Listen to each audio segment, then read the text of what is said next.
Let's bring in the Labor MP who's standing up for Federal Treasurer Josh Frydenberg. Welcome to the program, Walt Secord, who's a New South Wales Upper House MP. He's the Labor's Shadow Treasurer in New South Wales. Thanks for joining us, Walt. You argue that this case being pushed to have Josh Frydenberg disqualified from Parliament under Section 44 is malicious and rooted in anti-Semitism. Absolutely, deeply offensive.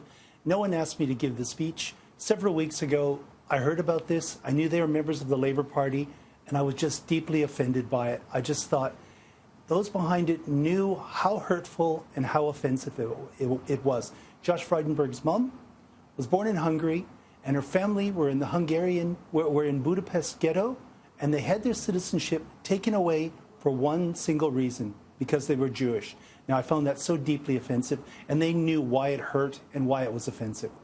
You spoke about this in Parliament in New South Wales, saying that the challenge shouldn't go ahead and decrying it in those terms.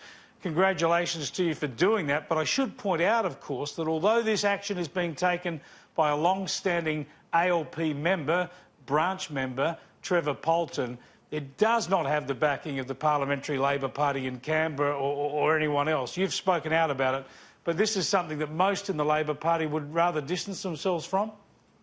Well, I think it's something where you see things that you don't agree with.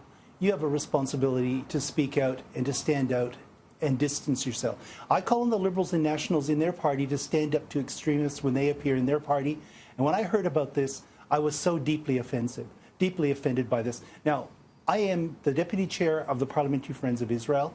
I am the Shadow Treasurer, and I've met Josh Frydenberg once. I met him in Israel, but I was so deeply offended by this. My childhood mentor was a Holocaust survivor, so I know someone saying that your citizenship was taken away because you're Jewish, and then saying that you shouldn't be able to stand in the Parliament or be a member of Parliament because you were a citizen of that country is just so deeply offensive.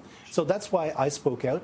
And I think that person should be expelled from the Labor Party. Now, he has removed himself from the Labor Party. I welcome that. But again, I just think that when these kind of things happen, you have to stand up and you have to speak out. I get nothing for this. I hadn't caught up with that. I was going to ask you whether you backed moves to have Trevor Polton expelled from the ALP. You're telling me that he's announced he's resigned from the ALP. Well, I read that this morning online in the Australian Jewish News. So he's resigned from the Labor Party, and I welcome that. But again, this is such a deeply offensive thing to do. And Josh Frydenberg's mother would have been really, really hurt by this. And I just think that when these kind of things happen, I got nothing out of doing this. I'm not in his political party. I just thought it was so deeply offensive. And I know my childhood mentor was a Holocaust survivor, and I know how deeply hurt he would have been by this. Thanks for joining us, Walt. Thank you. Thank you, Chris. Bye-bye.